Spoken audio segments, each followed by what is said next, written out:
శ్రోతలకు నా హృదయపూర్వక నమస్కారములు.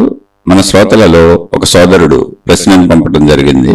ఆ ప్రశ్న, ఈ శీర్షికలు వింటూ నేను మానసికంగా బలపడుతున్నాను.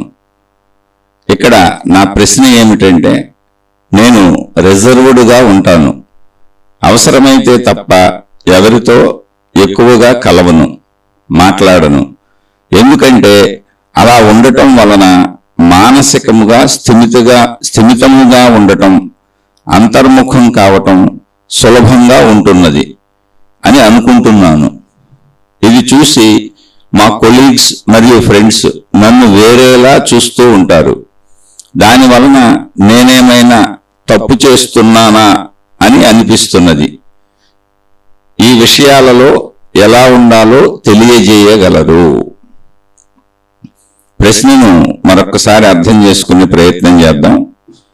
ప్రశ్న ఏంటంటే, వీరు రిజర్వ్డ్గా ఉంటారు, కొంచెం తక్కువ మాట్లాడతారు, ఎక్కువగా ఎవరితో కలిసి తిరగరు. అంటే పని చేసుకునే చోట ఇవన్నీ కొలీగ్స్ అంటే ఉద్యోగాలలో పక్కన ఉండేవాళ్ళు. అలా ఉండటం వలన, అంటే తక్కువ మాట్లాడి తక్కువ తిరిగి అలా ఉండటం వలన వీరి భావన ఏంటంటే, సాధన చేసుకోవడానికి అంతర్ముఖమై తాను లోపలికి వెళ్ళే ధ్యానమో తపస్సు సాధనో ప్రశాంతంగానూ కూర్చోటానికి ఇది ఉపయోగపడుతుంది అనుకుంటున్నారు. అయితే చుట్టూ ఉన్నటువంటి వారి స్నేహితులు వారిని వేరేలా చూస్తున్నారు. అంటే సహజంగా ఇప్పుడు సమాజంలో స్నేహితులు అంటే ఎవరైనా కలిసిమెలిసి తిరగటం, హోటల్కో షికారులకో సినిమాలకో లేదా కబుర్లు చెప్పుకోవటం, వాళ్ళ గురించి వీళ్ళ గురించి ఏదో ఒక విషయాలు షేర్ చేసుకోవటం, మన సొంత విషయాలు వాళ్ళకి చెప్పటం, వాళ్ళ సొంత విషయాలు తెలుసుకోవటం, లేదా ఇతర విషయాలు రాజకీయాలు సమాజం గురించో అటు ఆధ్యాత్మిక విషయాలు భౌతిక విషయాలు ఏ ఇంట్రెస్ట్లు ఉన్న వాళ్ళు వాళ్ళందరూ కలిసి అవి మాట్లాడుకుంటూ ఉంటారు. సహజంగా ఆధ్యాత్మికతలో అయినా ఆ గ్రూప్ వాళ్ళందరూ కూర్చుంటారు, ఆ మతం వాళ్ళందరూ కూర్చుంటారు, ఆ గురువుకు సంబంధించిన వాళ్ళందరూ కూర్చుంటారు, ఆ సబ్జెక్ట్ ఇష్టం ఉన్న వాళ్ళందరూ కలిసి మాట్లాడుకుంటూ ఉంటారు. అది ఫోన్లు కావచ్చు, ఒక చోట కూర్చొని కావచ్చు. ఎలా అయినా వ్యక్తులు ఎప్పుడూ కూడా వ్యక్తులతో సంబంధ బాంధవ్యాలు పెట్టుకుంటారు. అది దైవ మార్గమా, ఆధ్యాత్మికమా, మత మార్గమా, లేదా జ్ఞాన మార్గమా, గురు మార్గమా, ఏదైనా కానివ్వండి, అవన్నీ ఒక గ్రూపులుగా సమూహాలుగా స్నేహాలు ఏర్పరుచుకుంటారు. అవన్నీ వ్యక్తపరుచుకుంటూ ఉంటారు, అందులో లోటుపాట్లు చెప్పుకుంటూ ఉంటారు, మంచి విశేషాలు చెప్పుకుంటూ ఉంటారు. మనందరం కూడా అలాగే ఉంటాం. ఏ సబ్జెక్టులో ఎవరుంటే అందులో నడుస్తూ ఉంటారు. ఇప్పుడు ఒకళ్ళు చెడ్డవాళ్ళు అనుకోండి, తాగుబోతులందరూ తాగుబోతులతో ఫ్రెండ్షిప్ చేస్తారు, తిరుగుబోతులందరూ తిరుగుబోతులు గ్రూపుగా ఫ్రెండ్షిప్ చేస్తారు. అలా చెడైనా మంచైనా మనిషి సమూహపు జీవిగా ఉంటాడు. ఆ సమూహపు జీవిగా ఉన్నటువంటి మనిషి సమూహపు జీవిగా ఉంటాడు. అలా సమూహపు జీవిగా ఉండేటువంటి మనిషి ఆ సమూహపు విషయాలు పంచుకుంటూ ఉంటాడు. అంటే ఒక విషయాసక్తి ఉన్న వాళ్ళందరూ ఒక సమూహంగా తయారవుతారు. అంటే స్వజాతి పక్షులన్నీ ఒకే కొమ్మ మీద వాలుతాయి అనే ఒక సామెత ఉంది. స్వజాతి పక్షులు అన్నీ ఒకే కొమ్మ మీద వాలుతాయి. ఇప్పుడు చిలకలు ఉన్నాయనుకోండి, చిలకలన్నీ వాటికి పక్క చిలకతో ప్రమాదం భయం అనిపించదు, పైగా ధైర్యంగా స్నేహంగా ఉన్నట్టు ఉంటుంది. అది గ్రూప్ ఉంటుంది. చిలకలన్నీ వాళ్తాయి ఒక చెట్టు మీద. వేరే జంతువు వచ్చింది అనుకోండి, వీటికంటే పెద్దదైన జంతువు అయితే అవన్నీ పారిపోతాయి. ఇంకా వేరే కాకులు ఇంకా రకరకాల పక్షులు ఉంటాయి. వీటిని భయపెట్టగలిగిన పక్షి అనుకోండి, అవి పారిపోతాయి. అలా కాకులన్నీ ఒకదాని మీద వాళ్తాయి. అలా పిచ్చుకులు చిన్న చిన్న పక్షులు చూడండి, స్వజాతి పక్షులన్నీ ఒక కొమ్మ మీద వాళ్తాయి అని సామెత ఉంది. ఒక చోట ఉంటాయి. ఎందుకని? స్వజాతి కనుక అందులో భయం అనిపించదు, బాధ అనిపించదు, ఇబ్బంది అనిపించదు, కష్టం అనిపించదు, పైగా సమూహంగా ఉంటే ధైర్యం అనిపిస్తుంది. మనిషికి కూడా అంతే. మనిషి అసలు ఆదిమ మానవుడి నుంచి, అంటే మొట్టమొదటి రాతి యుగపు జంతువులతో పాటు అడవుల్లో కలిసి బతికినటువంటి ఆదిమ మానవుడి నుంచి సమూహాలుగా ఉండటం అలవాటు చేసుకున్నారు మనుషులు. ఎందుకని? అది స్వజాతి. అలా సమూహాలుగా ఉండి ఇతర జంతువులు తమ మీద దాడి చేయకుండా సమూహాలుగా ఉండి ఎదుర్కోవటం, సమూహంగా ఉన్నప్పుడు ఒకరికొకరు బలంగా ఉండటం, అంటే ఒకరికొకరు సాయంగా ఉంటారు కనుక అలా జీవించారు. ఇప్పుడు కూడా మనం జీవించేది అలాగే. అక్కడి నుంచి వచ్చిన వాళ్ళు నిదానంగా చిన్న చిన్నగా సమూహాలు, చిన్న చిన్న గుడిసెలు వేసుకొని, పూరిపాకలు వేసుకొని గూడెములు అని పేరు పెట్టుకున్నారు. ఇప్పటికి చాలా ఊర్లకి గూడెం అని పేరు ఉంటుంది చివర. అంటే చిన్న చిన్న సమూహాలు ఉండే, ఒక 100 ఇళ్ళు, ఒక 50 ఇళ్ళు ఆ అడవిలో ఎక్కడో ఉండేవాళ్ళు.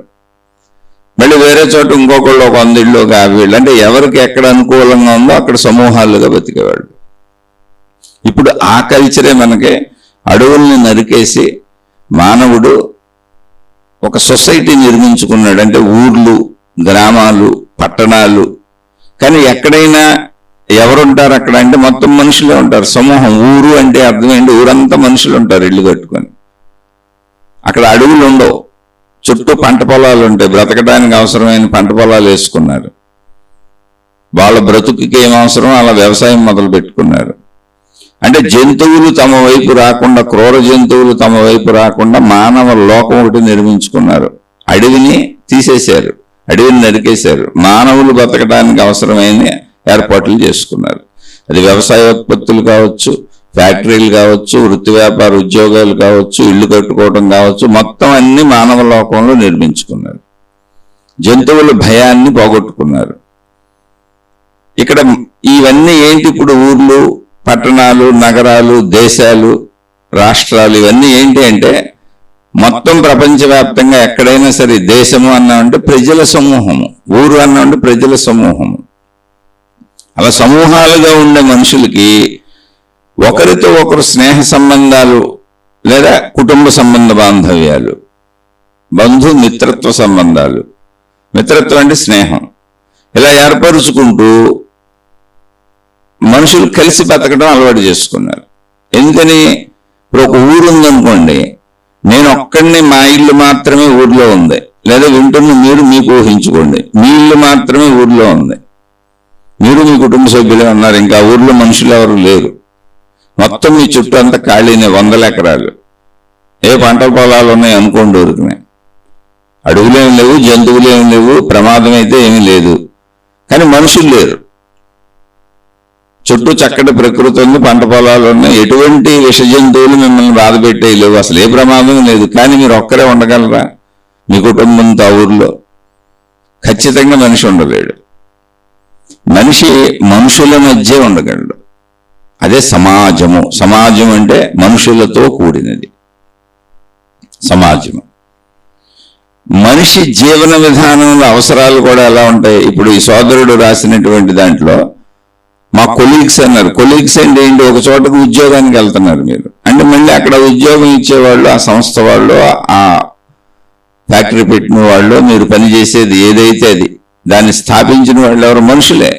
దాంట్లోంచి తయారయ్యే ఉత్పత్తులు ఎవరికి ఉపయోగపడతాయి? మనుషులకే. మొత్తం మనుషులకి మనుషులతోనే అవసరం బ్రతికినంతకాలం. ఎందుకని? మనం మానవ లోకం నిర్మించుకున్నాం.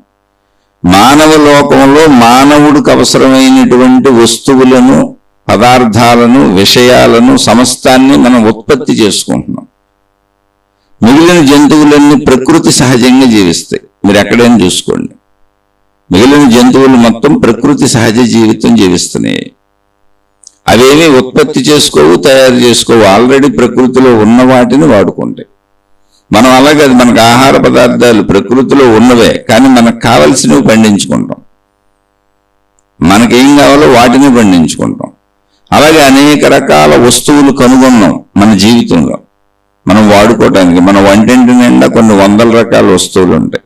అలాగే మనం ఉపయోగించే వాహనాలు, మనం వినియోగించుకునే బట్టలు, చెప్పులు, అనేక వస్తువులు, ఇవి ఎక్కడ ప్రకృతిలో ఉండవు. ప్రకృతిలో ఉన్న ముడి పదార్థాలను ఉపయోగించుకొని మనం తయారు చేసుకుంటున్నాం. ఫ్యాక్టరీల ద్వారా, వృత్తుల ద్వారా అనేక రకాలుగా ఇళ్ళు కట్టుకుంటున్నాం. అంటే మన ప్రకృతి సహజ జీవితం కాదు జంతువుల వలె. ఇప్పుడు జంతువులు ఉన్నాయనుకోండి, ప్రకృతిలో కలిసిపోయి బతుకుతాయి. ఈ క్రూర జంతువులు ఎక్కడో అడవుల్లో, ఏ గుహల్లోనూ పడుకుంటాయి. న్యాచురల్గా ఉన్న వాటిని వాడుకోవటమే. పక్షులు ఉన్నాయనుకోండి, ఏ చెట్లకో కాసిన కాయలు, పళ్ళు తిని బతికేస్తుంది. అన్నీ అంతే, ఒక్క మనిషి తప్ప. మనిషి అలాగా తనకు కావలసినవి పండించుకుంటాడు, తనకు కావలసినవి నిర్మించుకుంటాడు, తనకు కావలసినవి తయారు చేసుకుంటాడు, తనకు కావలసినవి ఉత్పత్తి చేసుకుంటాడు. ఇవి మళ్ళీ అందరూ మనుషులే చేస్తారు. ఎన్ని దేశాలు ఉన్నాయో అన్ని దేశాలలో మనుషులందరూ ఏదో ఒక పని చేస్తూ అన్నింటినీ ఉత్పత్తి చేస్తూ ఉంటారు. ఈ ఉత్పత్తులను మనుషులకు చేర్చడానికి మధ్యలో వ్యాపారాలు సాగుతూ ఉంటాయి. ఈ ఉత్పత్తుల దగ్గర వ్యాపారాల దగ్గర మళ్ళీ చాలా మంది ఉద్యోగాలు చేస్తూ ఉంటారు. ఈ ఉత్పత్తుల్లోనే వృత్తులు కూడా కలిసి ఉంటాయి. అంటే వృత్తి, వ్యాపార, ఉద్యోగాలన్నీ మనుషులతోనే చేసుకుంటారు. అందుకని అందరూ పనిచేస్తున్నప్పుడు ఈ వాళ్ళకు వస్తువు తయారు చేశారు, వీళ్ళకు వస్తువు తయారు చేశారు, ఈ మారకము ఎలా అన్నప్పుడు పూర్వకాలంలో ధనానికి ముందు వస్తు మార్పిడి ఉండేది. అందుకే సంతలోనే వచ్చినాయి. ఆ సంతల్లో వీళ్ళకి దొరికిన వస్తువులు వీళ్ళు తీసుకొచ్చి వాళ్ళ దగ్గర ఉన్న వస్తువుల్ని వస్తు మార్పిడి చేసుకునేవాళ్ళు. ఇది నువ్వు తీసుకొని నీ దగ్గరది మాకు ఇవ్వని. అలా వస్తు మార్పిడి ఉండేది. దానికి ఏదో వెల వాళ్ళు నిర్ణయించుకునేవాళ్ళు. తర్వాత ఇంకా డెవలప్ అవుతూ అసలు వస్తువులన్నీ అందరూ ఉత్పత్తి చేసేసుకుంటారు. డబ్బు అనే దాన్ని మధ్యలో ధనాన్ని తయారు చేసుకున్నారు. ఆ ధనం మనిషే ప్రింట్ చేసుకుంటాడు. నాణ్యాలు కానీ కాగితాలు కానీ గవర్నమెంట్లు ప్రింట్ చేస్తాయి. ఆ ధనానికి వాల్యూ దాని మీద రాసి ఉంటుంది, ఆ కాగితం మీద, ఇది ఇంత వాల్యుబుల్ అని. వస్తువులు తయారు చేసి అమ్ముకునే వాళ్ళు వ్యాపారాల ద్వారా అమ్ముతూ, వ్యాపారస్తుల ద్వారా వయా మీడియా వ్యాపారస్తులను పెట్టుకుని అమ్ముతూ ధర వాళ్ళు నిర్ణయించుకుంటారు. ఆ ధరనిచ్చి మనం తెచ్చుకుంటాం. కాబట్టి మనుషులందరికీ ఇప్పుడు ఎక్కడ ఏది పొందాలన్నా ధనం అవసరమైంది. ధనం మధ్యవర్తిత్వంగా పెట్టుకున్నాం. కాబట్టి అందరూ వృత్తి ద్వారా అయినా, ఉద్యోగాల ద్వారా అయినా, వ్యాపారాల ద్వారా అయినా ముందు వాళ్ళు చేసేదంతా క్రియలు మనుషులతోనే. మనుషులు చేసేది మనుషుల కోసమే. మళ్ళీ వీళ్ళు సంపాదించే ధనం మనుషులు బతకటానికే. ఆ ధనం కూడా మనిషి నుంచే రావాలి. అది కంపెనీ అయినా మనుషులే, అది వ్యాపారం అయినా మనుషులే, అది షాప్ అయినా మనుషులే. అది ఏదైనా మనుషుల నుంచి మనిషికి డబ్బు రావాలి. ఆ డబ్బు వస్తే వస్తువులు వస్తాయి. మళ్ళీ వస్తువులు, విషయాలు, ఉత్పత్తులు అన్ని మనుషులు తయారు చేసేవి. ఇప్పుడు కూడా అలా సమూహాలుగానే బతుకుతున్నాం మనం. ముందు ఈ ప్రాక్టికల్ పాయింట్ అర్థం చేసుకోవాలి. కాబట్టి బ్రతుకుకు అవసరమైనంత వరకు సమాజంలో సమూహ జీవిగా ఉండాలి. బ్రతుకుకి ఎంత అవసరమో అంతవరకు. అయితే ఇది విషయాసక్తిగా మారిపోకూడదు. ఇక్కడ మనుషులు ఏమవుతున్నారంటే స్నేహాలు చేస్తూ, అంటే ఒక సామెత ఉంది, నీ స్నేహితుడు ఎలాంటి వాడు చెప్పు, నువ్వు ఎలాంటి వాడు నేను చెప్తానని. అంటే ఆ ఎవరితో ఎవరు స్నేహం చేస్తారు అంటే సుజాతి పక్షులన్నీ ఒక కొమ్మ మీద వాళ్తాయి అన్న రీతిలో ఏ అభిరుచులు కలవాళ్ళు, ఏ గుణాలు కలవాళ్ళు, ఏ స్వభావాలు కలవాళ్ళు అటువంటి స్నేహితుల్ని ఎన్నుకుంటారు, వాళ్ళతో స్నేహం చేస్తారు. ఇది సహజంగా ప్రపంచంలో జరుగుద్ది. అందరూ అలా ఎవరో ఒకళ్ళు, తక్కువ మంది ఎక్కువ మంది స్నేహితులు ఉంటారు, తిరుగుతూనే ఉంటారు. వాళ్ళందరూ కబుర్లు చెప్పుకుంటూనే ఉంటారు. లేదా ఇంట్లో కూర్చొని గంటలు ఫోన్లు మాట్లాడుకుంటూ ఉంటారు. స్త్రీలకైనా పురుషులకైనా ఈ స్వభావం ఉంటుంది. కొంతమంది ఇప్పుడు ఈ ప్రశ్న అడిగినటువంటి సోదరుడు లాంటి వాళ్ళు కొంతమంది అది స్వభావ రీత్యా వచ్చిన గుణం, అది తల్లిదండ్రుల నుంచి ఉండొచ్చు, పుట్టిన పెరిగిన కాడి నుంచి వాళ్ళ ఇంట్లో కుటుంబ సభ్యులు అలా ఉండొచ్చు. మనకు ఎప్పుడు కూడా మన తల్లిదండ్రులు, మన వెనక వాళ్ళ స్వభావాలు వస్తాయి. లేదా వాళ్ళు బాగా పెత్తనాలు అధికారాలు చేసి పెంచినా కూడా మనం సైలెంట్గా పెరగటం అలవాటు అయి ఉండొచ్చు. అదేంటనేది తెలియదు, ఎందుకు అలా ఉంటారనేది తెలియదు. కొందరు అసమర్థతల వలన కూడా అలా ఉండొచ్చు. అంటే నేను ఎక్కువ మాట్లాడలేను, సరిగ్గా మాట్లాడలేను, నాకంత టాక్ట్ఫుల్గా మాట్లాడటం రాదు, మాటకు మాట చెప్పలేను, సెటైర్లు వేయలేను. ఆ 10 మందిలోకి వెళ్తే కొంతమందికి ఒక బిడియం ఉంటుంది, ఒక సిగ్గు ఉంటుంది. అంటే సామూహికమైన 10 మందిలోకి వెళ్ళలేరు, ఒంటరిగా ఉండటాన్ని ఇష్టపడతారు. అవన్నీ మానసికమైనటువంటి అభిప్రాయాలు. కొంతమందికి అసలు సమూహం అంటే నచ్చదు, కొంతమందికి అసలు సమూహాలు లేకపోతే ఉండలేరు. ఇవన్నీ వ్యక్తిగత స్వభావాలు. ఇందులో సమూహాల్లో ఒకవేళ ఉండలేక సమూహంతో అంటే మనుషులతో గడపటం ఒక బలహీనతగానో భయంగానో నా వల్ల కాదనో అటువంటిది అయితే అది మార్చుకోవాలి. ఎందుకనంటే ఎప్పుడూ మనుషులతోనే ఉండాలి. ఆ స్వభావం మార్చుకోవాలి. లేకపోతే ఇంకా ఇంకా ఇంకా మనం దాన్ని ఆధ్యాత్మికత పేరు పెట్టుకొని మనం లోన్లీనెస్లోకి, ఒంటరితనంలోకి ఎంటర్ అయిపోతుంటాం. ఎందుకంటే మా ఇంట్లోనే ఉన్నారు. పేరు చెప్పడం ఎందుకు, మా సొంత కుటుంబ సభ్యులే స్త్రీలు మా ఇంట్లోనే ఉన్నారు. వాళ్ళకి ఇంట్లో ఆ 4 గోడల మధ్య చిరుత పులులు సింహాలలా తిరుగుతారు.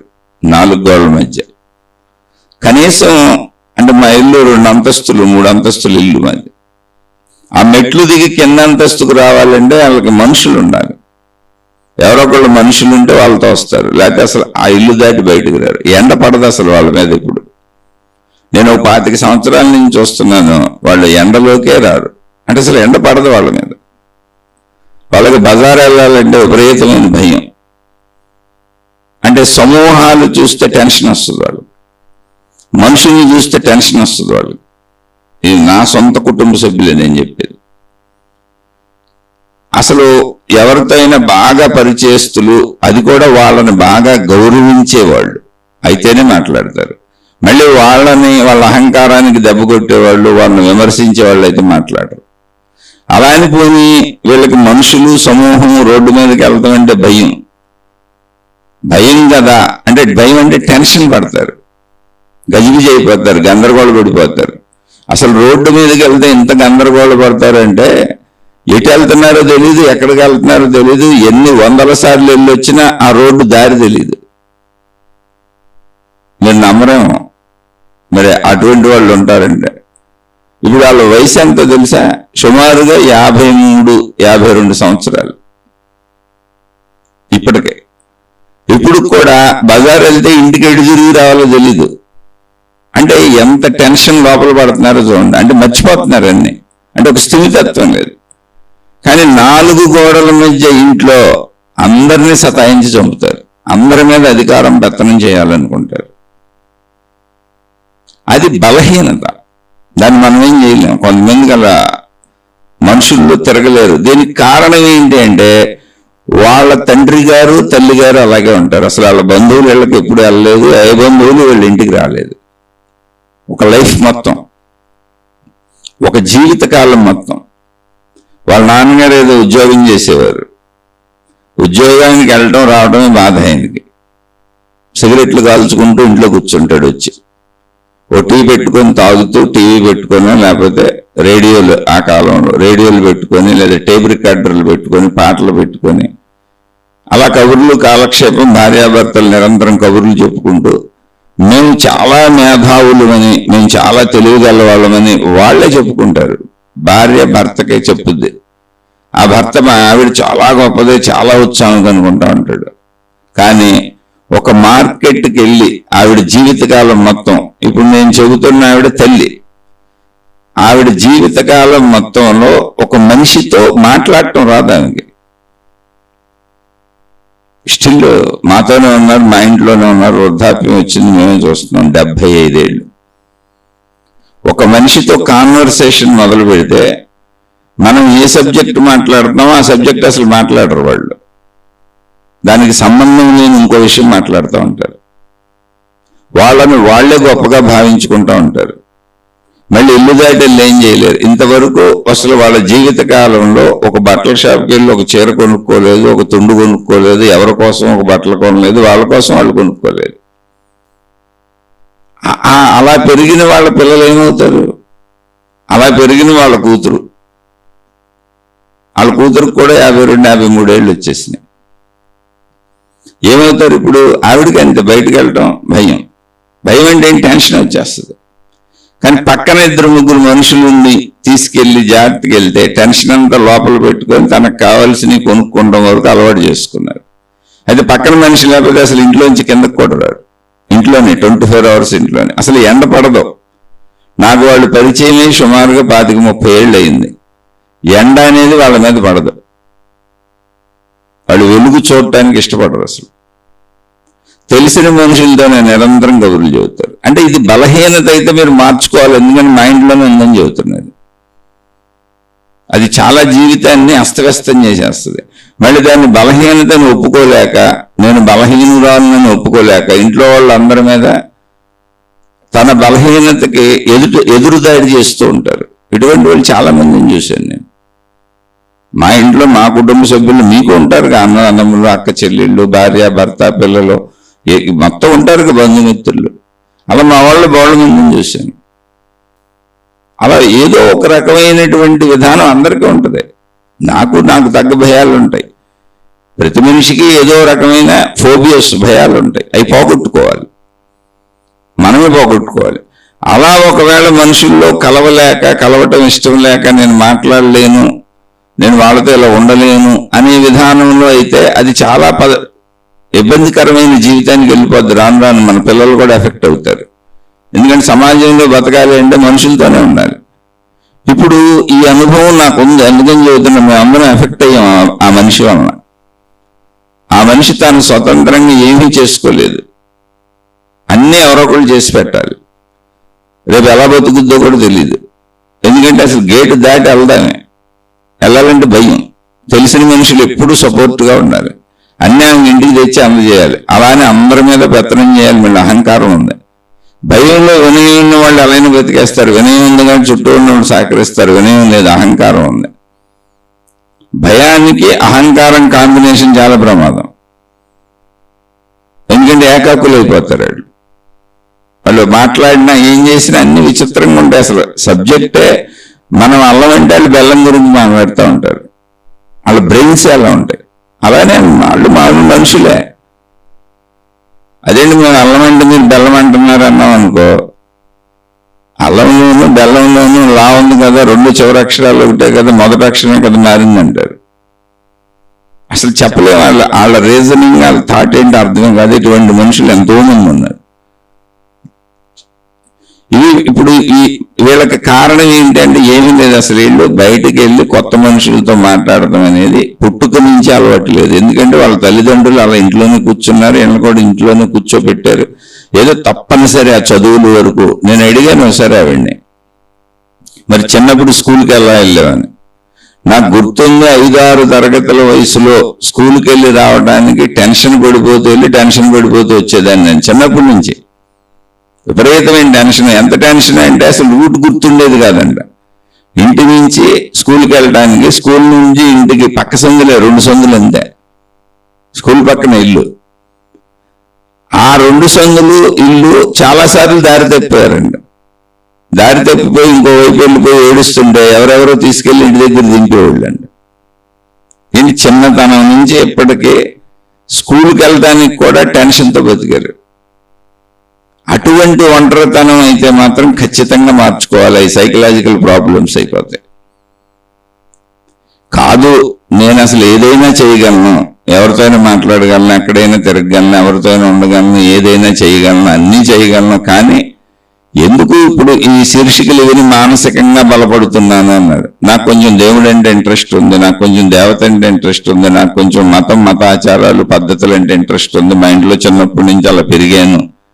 బయట కార్యాలన్నీ నేను సమర్థవంతంగా చేసుకోగలను. నాకు ఎక్కడ ఏ ఫోబియాలు లేవు. సమూహాలను చూస్తే నాకేం భయం లేదు. రోడ్డు మీద ట్రాఫిక్కి వెళ్తే నాకేం టెన్షన్, స్ట్రెస్, ఒత్తిడి అనిపించదు. అవసరమైతే ఏ పనులైనా చేసుకోగలను.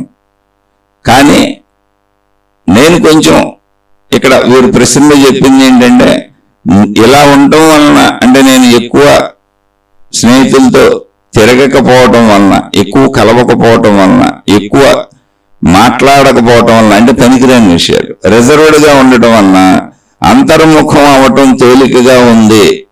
నాలోకి నేను ప్రవేశించి నేను సాధనలు చేసుకోవటం తేలికగా ఉంది అనేదైతే పూర్వ పురుషులు, మునులు, యోగులందరూ అదే పాటించారు. ఆధ్యాత్మికతకి, దైవీ మార్గాలకి విశేషమైనటువంటి సహకారం చేసేది మౌనం. సంపూర్ణ మౌనం అక్కర్లా. పనికిరాని చెత్త విషయాల జోలికి వెళ్లకుండా అవసరమైనప్పుడు ఎవరితో ఏదైనా చేయగలం. ఇప్పుడు అదే కొలీగ్స్తో అదే ఆఫీసులో ఏదైనా ఫంక్షన్ పెట్టారు, తప్పకుండా పాల్గొవాలనుకోండి. నేను పాల్గొగలను, ఎంజాయ్ చేయగలను, చక్కగా ఫంక్షన్ బాగా చక్కగా నడిచేలా నేను కూడా పార్టిసిపేట్ చేయగలను, అన్ని పనులు చేయగలను. మళ్ళీ మామూలు రోజులు వచ్చినప్పుడు నా గొడవలో నేను అనవసర విషయాలు వదిలేస్తాను, మిగిలిన మంచి విషయాలతో అందరితో బాగానే ఉంటాను. ఇప్పుడు ఆ పనికి సంబంధించిన విషయాలతో చక్కగా ఉంటాను. అక్కడ చేయవలసిన పనులు బాగా చేస్తాను. సొల్లు కబుర్లు, సొల్లు విషయాలు, ఏదైనా బయట తిరిగేవి, తిరుగుళ్ళు, వ్యసనాలు, ఇటువంటి వాటి జోలికి వెళ్లకుండా నేను ఆ ఫ్రెండ్స్తో ఎంతవరకు ఉండాలో అంతవరకు ఉండి నేను ఏకాంతంగా చక్కగా నా గొడవ నేను పడతాననే రిజర్వ్డ్నెస్ అయితే నో ప్రాబ్లం. లేదు అది అహంకారంతో కూడిన రిజర్వ్డ్నెస్. కొంతమందికి అహంకారం ఉంటుంది, నేమని వాళ్ళ కాళ్లే గుర్తింపించుకుంటారు. అలా అహంకారంతో గుర్తింపుతో కూడినటువంటి రిజర్వ్డ్నెస్ అయితే అది మళ్ళీ ప్రమాదం. రేపు మనం మనుషులతో కలవాలి, సొసైటీలో బతకాలంటే చనిపోయే చివరి నిమిషం వరకు మనుషులే ఉండాలి. ఎవరికి? మనకే. చనిపోయే చివరి నిమిషం వరకు తెలుస్తుంది, అవసరాలు ఉంటాయి. చనిపోయినా కూడా మన మోసుకెళ్ళి కాల్ చేయడానికో పూర్తి చేయడానికో మనుషులు నలుగురు కావాలి. ఇక్కడ అవసరాలన్నీ మనుషులతోనే ఉంటాయి. అందుకని మనిషితో డీల్ చేయటం అనే దాంట్లో ప్రాబ్లం లేదు కదా. ఏ మనిషితో అయినా ఏ పని అయినా నీకు డీల్ చేయటం వచ్చా, లేదా తప్పించుకుంటావా? ఇప్పుడు మా ఇంట్లో నేను చెప్పిన మనిషి తనకు తెలిసినటువంటి మనుషులతో తప్ప, తనకు పరిచయస్తులతో తప్ప, తనకు బాగా పరిచయస్తులతో తప్ప, అది కూడా తనను బాగా గౌరవించే వాళ్ళతో తప్ప వేరే వాళ్ళతో అసలు మాట్లాడరు, డీల్ చేయరు, వద్దనుకుంటారు, తప్పించుకుంటారు. ఇప్పుడు కుటుంబం ఉంది, కుటుంబంలో అందరూ ఉన్నారు, పిల్లలు ఉన్నారు, పిల్లలు పెద్దోళ్ళు అయిపోయారు, పిల్లలకే 20 ఏళ్ళు దాటిపోయినాయి. పిల్లలు సరదాగా అమ్మ సినిమాకి వెళ్దాం, నాన్న సినిమాకి వెళ్దాం, కుటుంబం అంతా కలిపి సినిమాకి వెళ్దాం, లేదా బజార్ వెళ్దాం, ఈ హోటల్ వెళ్దాం అంటే ఎట్టి పరిస్థితుల్లో అయినా దాన్ని అవాయిడ్ చేయడానికి వాళ్ళు ప్రయత్నిస్తారు. అది ఎంత దూరం వచ్చేసింది అంటే మీరు జాగ్రత్తగా గమనించండి. ఎందుకు చెబుతున్నా అంటే మీరు ఇది నాకు బాగా అనుభవం. ఎవరైనా ఇటువంటి వాళ్ళకు ఉపయోగపడవచ్చు, మీకు ఈ ఇబ్బందులు ఉండకపోవచ్చు, అయినా మనం మాట్లాడుకునే ఉపయోగకరంగా ఉండాలి. అందులో ఇది నాకు అనుభవం. ఎంత పరిస్థితికి వెళ్ళిపోయారంటే ఒకవేళ పొరపాటున బయటికి వెళ్ళాలి అంటే ఒక 2-3 రోజుల ముందు నుంచి మనసును ప్రిపేర్ చేసుకుంటారు. జస్ట్ బజార్ వెళ్ళి బట్టలు కొనుక్కోవాలను, లేదా ఏ సినిమాకో పిల్లలు అడుగుతున్నారు వెళ్ళాలను, లేదా ఏ పిల్లలకో పుట్టినరోజు ఏదో వచ్చింది ఏ హోటల్కి వెళ్ళి భోంచేసి వద్దాం అన్నారనో, ఇటువంటి చిన్న విషయాలు కుటుంబాల్లో ఉండే అతి చిన్న విషయాలు ఇంట్లోంచి జస్ట్ బజార్ వెళ్ళటం అంతే. వాళ్ళు అసలు ఊర్లో అయితే వాళ్ళ జీవితంలో ఎప్పుడు వెళ్ళరు, వాళ్ళు అవాయిడ్ చేసేస్తారు. ఏదో ఒక కారణం ఎలాగోలో తప్పించుకుంటారు. అసలు ఇంత చిన్న విషయాలకు అలా బజారు బయటికి వెళ్ళాలి పిల్లలు అడుగుతున్నారని ఏదో ఒకటి వస్తే వెంటనే వాళ్ళకి జబ్బులు వచ్చేస్తున్నాయి. విపరీతమైన నడువు నొప్పితో బాధపడతారు, రియల్గా బాధపడతారు. చూశాను నేను. అవి లేకపోయినా బాధపడతారు. విపరీతమైన మైగ్రేన్, విపరీతమైన నడువు నొప్పి, ఒళ్ళంతా నొప్పులు, నిరంతరం బాధలు, నిరంతరం సమస్యలు. అసలు అనారోగ్యము అనే దాంతోనే లైఫ్ 95% లీడ్ చేస్తున్నారు ప్రతిరోజు. వాళ్ళని ఒంటరిగా వదిలేస్తే, వాళ్ళని వదిలేసి వాళ్ళకి అవసరమైన సహాయాలు చుట్టూ ఉన్నోళ్ళు చేసి పెట్టి వాళ్ళు చేసుకునే పనులు వాళ్ళు చేసుకుంటారు, వాళ్ళ ఇంట్లో పనులు వాళ్ళు చేసుకుంటారు, వాళ్ళు చేయగలిగినవి చేసుకుందని వదిలేస్తే 95% దుఃఖం, ఒక 70% అంటే అనారోగ్యాలు ఒక 70%కి వచ్చేస్తాయి. 30% సుఖంగా బతుకుతారు. కానీ అలా కూడా ఎప్పుడూ 70% బాధలతోనే ఉంటారు. ఒక రోజు మైగ్రేన్, ఒక రోజు నడువు నొప్పి, ఒక రోజు చేయి లాగేస్తుంది, ఒక రోజు కాలు లాగేస్తుంది, ఒక రోజు మొత్తం ఒళ్ళంతా నొప్పులు, రకరకాల సమస్యలు రియల్గా వస్తాయి వాళ్ళకి. బజార్ వెళ్ళాలనగానే నడువు నొప్పి స్టార్ట్ అయిపోద్ది. బజార్ వెళ్ళాలి అని మనం చెబితే చాలు రియల్గా వస్తుంది అది. ఇవే మానసిక సమస్యలు నిజంగా వస్తాయి. ఫోబియాలు అంటే అవి నిజంగా అనిపిస్తుంది. లేకపోతే నిజంగా అనిపించకపోతే అవి జబ్బులు ఎందుకు అవుతాయి? మానసిక జబ్బులన్నీ అంతే శరీరం మీద నిజంగా పనిచేస్తాయి. అంటే విపరీతమైన ఒత్తిడికి, టెన్షన్కి గురైపోతారు. ఇప్పుడు ఊహించేసుకుంటారు రకరకాలుగా. అక్కడ జనం ఉంటారు, ట్రాఫిక్ ఉంటుంది, బయటకు వెళ్ళాలి బాబోయ్ అని. ఆ ఊహించుకునేటువంటి బలీయమైన భావనకి వాళ్ళకి అలవాటైపోయిన జబ్బు ఏదో తెచ్చేస్తుంది. మైగ్రేను, నడువు నొప్పో, కాలు నొప్పో, చేతి నొప్పో. అంటే అటువంటి రసాయనాలు ఉత్పత్తి అయిపోతాయి శరీరంలో, నెగిటివ్ కెమికల్స్ రిలీజ్ అయిపోతాయి. భావానికేగా ఇవన్నీ, భావోద్వేగాలేగా మన జీవితం. భయాలు, సంతోషాలు, ఆనందాలు, సుఖాలు, దుఃఖాలు అన్ని భావరూపాలు. అలాంటివైతే మాత్రం మీరు తప్పకుండా మార్చుకోవాలి. దీనికి కారణం, ఈవిడికి ఇలా ఉండడానికి కారణం ఏంటని చెప్పాను. వాళ్ళ తల్లిదండ్రులు ఒక జీవిత కాలం పాటు అసలు ఏ బంధువులు ఇంటికి వెళ్ళలేదు, వీళ్ళ ఇంటికి ఏ బంధువులు రాలేదు, ఆయనకి ఏ స్నేహితులు లేరు అసలు వీళ్ళ నాన్నగారికి. ఆయన బ్యాంకులో పనిచేశారు, ఏదో పని చేసుకున్నప్పుడు అక్కడ కొలీగ్స్ ఎవరైనా బాగా ఒక్కళ్ళు ఎవరో ఉంటే ఒక్కళ్ళు ఉంటారు అంతే. ఆ ఒక్కళ్ళు ఇప్పుడు 10 సంవత్సరాలకు ఒకసారి ఇంటికి వచ్చేవాళ్ళు అంతే. ఇంకంతా ఇంట్లో కూర్చోవటం, ఉద్యోగానికి ఆఫీస్కి వెళ్ళటం, వెళ్ళేటప్పుడు విపరీతమైన బాధగా వెళ్తారు బయటకు వెళ్ళటానికి. ఆయన ఆ బాధను ఇంట్లో తెలియజేస్తారు. ఆ బాధపడి ఇబ్బంది పడి వెళ్ళాలనిపించక, కానీ తప్పనిసరిగా ఉద్యోగం చేయకపోతే జీతం రాదు కనుక, జీతం రాకపోతే బతకటం కష్టం కనుక, పిల్లలు ఉన్నారు కనుక, కుటుంబం ఉంది కనుక ఆ క్యారేజీ పట్టుకొని అలా వేలాడిపోయిన మొహంతో వెళ్ళి ఆ అలవాటు అంటే ఆ ఫోబియోకి, ఆ టెన్షన్కి, బయటకు వెళ్ళడానికి ఇష్టం లేదనేటువంటి స్ట్రెస్కి ఆయన సిగరెట్లు అలవాటు చేసుకున్నారు.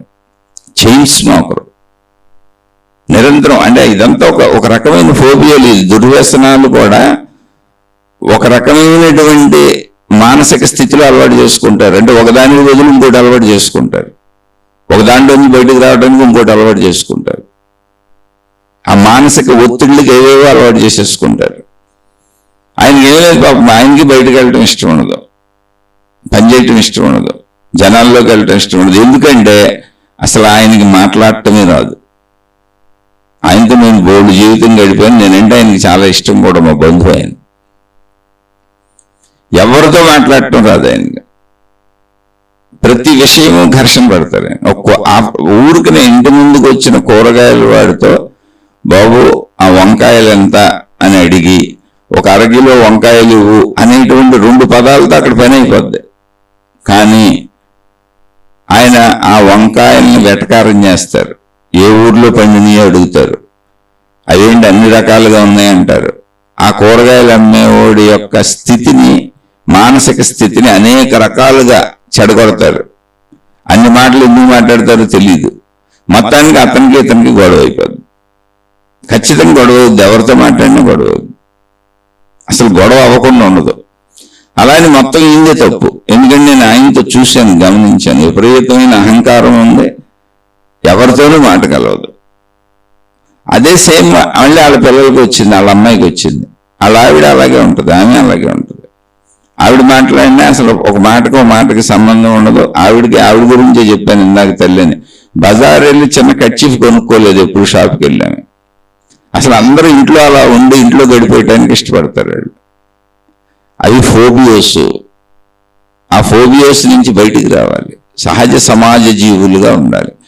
అలా ఉండి స్పిరిచువల్గాను, భక్తిపరంగాను, దైవపరంగాను నేను కొంచెం టైం కేటాయించుకొని అనవసరపు విషయాలు వదిలేసి చెడు వ్యసనాల జోలికి వెళ్లకుండా, అంటే కొలీగ్స్ అన్నా ఇప్పుడు ఫ్రెండ్స్ అన్నప్పుడు రకరకాల అలవాట్లు ఉన్నోళ్ళు ఉంటారు, మంచోళ్ళు ఉంటారు, మంచి అలవాట్లు ఉన్నోళ్ళు ఉంటారు, చెడ్డ అలవాట్లు ఉన్నోళ్ళు ఉంటారు.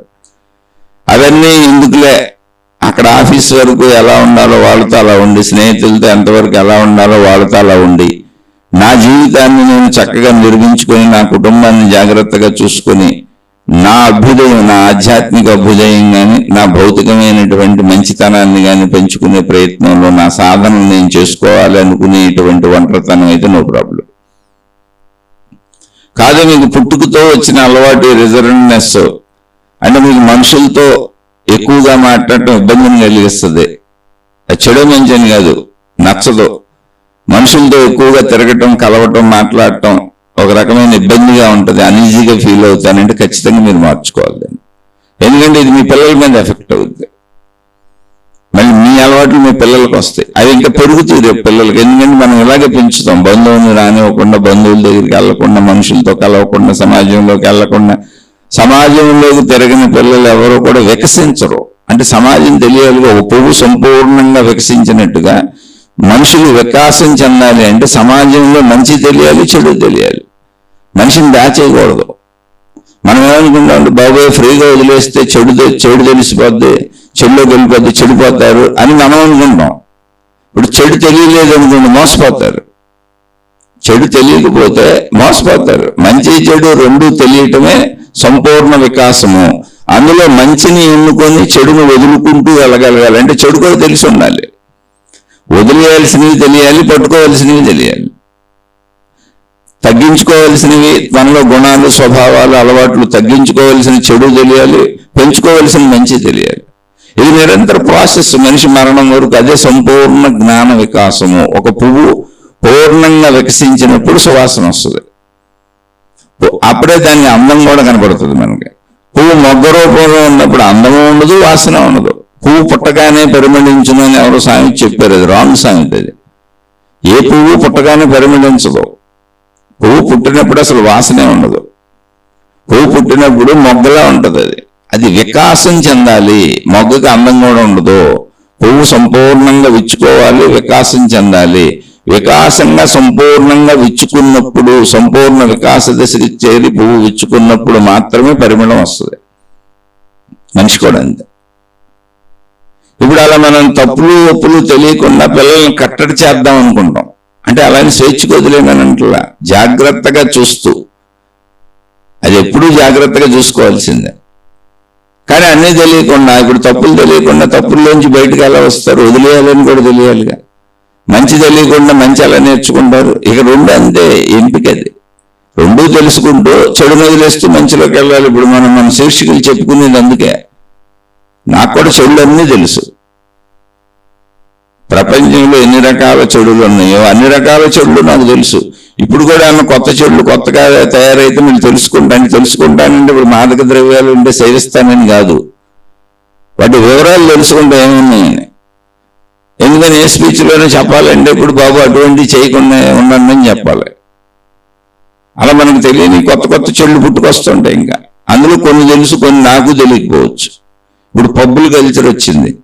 అది మీరు సినిమాల్లో కనబడుతుంది, పిల్లలు మాట్లాడుతూ ఉంటారు, సోషల్ మీడియాలో వస్తూ ఉంటుంది. నేను ఎప్పుడు ఏ పబ్బుకి వెళ్ళలేదు, అసలు పబ్బులు ఎలా ఉంటాయో కూడా తెలియదు. మనకు తెలుసు అంటే అన్నీ చేయక్కర్లా. అలా తెలుసుకుని జాగ్రత్తగా విషయాన్ని కూడా గ్రహించి ఆ వైపు మనం వెళ్లకుండా, మన వాళ్ళు వెళ్లకుండా ఉండాలంటే ఆ చెడు కూడా తెలియాలి. అంటే చెడు తెలియకపోతే మనిషి జీవితం ఎలా ఉంటుంది, ఈ రిజర్వ్డ్గా వెళ్ళిపోతే ఎలా ఉంటుంది అంటే అది మిమ్మల్ని ఉద్దేశించి కాదు, అందరికీ ఉపయోగపడుతుందని చెబుతున్నా. పిల్లల్ని పెంచే వాళ్ళకి ఉపయోగపడుతుంది, ఇప్పుడు రిజర్వ్డ్గా ఉంటున్న వాళ్ళకి ఉపయోగపడుతుంది, వింటున్న వాళ్ళకి ఏదో ఒక రకంగా తప్పకుండా అర్థమవుతుంది, ఉపయోగపడుతుంది. ఒక కుర్రవాడిని, చాలా మంచి కుటుంబం, బ్రహ్మాండమైన కుటుంబం, సాంప్రదాయ కుటుంబం, పద్ధతులు, మొత్తం చదువు మీద ఫోకస్ పెట్టించారు, అన్ని ఏర్పాట్లు చేశారు. పిల్లవాడు కూడా అద్భుతంగా చదివేవాడు. బాహ్య ప్రపంచపు పోకడలు అసలు తెలియదు, చెడు అనేది తెలియదు. మొత్తం అన్ని ఫస్ట్ ర్యాంక్లే. నర్సరీ నుంచి మొత్తం అతను చదువు పూర్తయ్యే వరకు ఎక్కడ ఉంటే అక్కడ అతనే టాపు. ఆ సెక్షన్, ఒక సెక్షన్లో ఉంటే సెక్షన్లో అతనే టాపు. ఒక్కొక్కసారి స్కూల్ టాపర్ కూడా అయ్యేవాడు. అలా చదివించారు, చక్కగా చదివాడు అతను. సాఫ్ట్వేర్ ఉద్యోగం వచ్చింది. అంటే నేను చెబుతుంది ఒక 25 సంవత్సరాల 30 సంవత్సరాల కింద విషయం. మంచి సాఫ్ట్వేర్ జాబ్ ఏదో వచ్చింది. బెంగళూరులో ఉంటున్నాడు అతను. బెంగళూరులో మకాం పెట్టాడు, అక్కడ జాయిన్ అయ్యాడు. ఫస్ట్ టైం అతను తల్లిదండ్రులను వదిలిపెట్టి అక్కడ ఉంటున్నాడు. ఆ చదువుల వరకు, వీటి వరకు ఎక్కడైనా సరే తల్లిదండ్రులు అన్ని ఏర్పాట్లు చేసి అన్ని జాగ్రత్తగా చూసుకునేవాడు. ఇప్పుడు పెద్దోడు అయిపోయాడు, ఉద్యోగం వచ్చింది, జాబ్ వచ్చింది. తల్లిదండ్రులది ఒక పల్లెటూరు గ్రామం, కాకపోతే బాగా ధనవంతులే, మరి పొలాలు అవన్నీ ఉన్నాయి, ఇబ్బంది ఏం లేదు. సరే, పిల్లవాడికి చక్కటి సంబంధం వచ్చింది, పెళ్లి చేశారు. అసలు ఎక్కడ ఏ అడ్డంకి లేదు. వాళ్ళు కూడా ధనవంతులు, అమ్మాయి బాగా చదువుకుంది. అయితే ఉద్యోగం మనకి ఎందుకులే, ఇంట్లో ఉందామనే ఉద్దేశంతో ఉందాం. ఎందుకంటే ఇద్దరు ధనవంతులే. భర్తను ఎంతో చక్కగా ప్రేమిస్తుంది, ఆయన భార్యను ఎంతో చక్కగా ప్రేమిస్తాడు. మంచి నెంబర్ 1 ఫ్లాట్ తీసుకున్నారు బెంగళూరులో, అద్భుతమైన ఫ్లాట్ తీసుకున్నారు. అంటే ధనానికి అసలు లోటు లేదు. అతనికి కొన్ని లక్షల్లో జీతం వచ్చేది ఎప్పుడు 25-30 ఏళ్ళ క్రితం. ఆయనకి కూడా వస్తుంది సాఫ్ట్వేర్ ఉద్యోగం. వద్దని చేయట్లేదు, ఇద్దరం ఎందుకులే, ఇంట్లో ఉందాం, ఒకళ్ళం ఇల్లు చూసుకుందాం, రేపు పిల్లలకి పుట్టిన అవసరం కదా అని అందరూ చర్చించుకున్నారు. సరే, ఇదంతా బాగానే ఉంది. ఇతను ఉద్యోగానికి వెళ్తున్నాడు, వస్తున్నాడు, అన్యోన్యంగా ఉంటున్నారు. కొంతకాలానికి, అంటే ఇతను ఉద్యోగం మొదలుపెట్టిన కొంతకాలానికి ఇతనితో పాటు చదువుకున్న పాత స్నేహితుడు ఒక అతను ఇతన్ని కాంటాక్ట్ అయ్యాడు. నాకు ఏ ఉద్యోగం రాలేదు, కొంచెం బెంగళూరులో ఏమన్నా ఉద్యోగాలు ఎత్తుక్కుంటున్నాను, ఎత్తుక్కుంటాను, నువ్వు అక్కడే ఉంటున్నావు కదా, నాకేం సహాయం చేయగలవా, నేను అక్కడికి వచ్చి బెంగళూరులో ఉండొచ్చా అంటే అదేం తప్పకుండా రమ్మన్నాడు. నేను మంచోళ్ళు, మంచినే నేర్పారు తల్లిదండ్రులు, తప్పకుండా రమ్మన్నాడు. వచ్చాడు. ఆ స్నేహితుడిని తన ఇంట్లోనే పెట్టుకున్నాడు. నేను చాలా పెద్ద ఇల్లు, బెడ్రూమ్లు బోర్డులు ఉన్నాయి, తన ఇంట్లోనే పెట్టుకొని ఇక్కడ ఎత్తుక్కో ఉద్యోగాలు, నేను కూడా ప్రయత్నిస్తానని చెప్పాడు. ఆ స్నేహితుడు అలా వాళ్ళ ఇంట్లో 2-3 నెలల కాలం ఉన్నాడు. ఇతనికి అసలు చెడు అంటే తెలీదు, కూడా రాదు ఇతనికి. అలా పెంచుకొచ్చారు. వాళ్ళ ఇళ్ళలో ఎక్కడ చెడు వినలేదు, చెడు చూడలేదు. అసలు స్త్రీ పురుషులు అక్రమ సంబంధాలు ఇవేం వినలేదు అతను, అసలు వినలేదు అతను. అంత మంచోడు, ఆ భావన కూడా రాదు.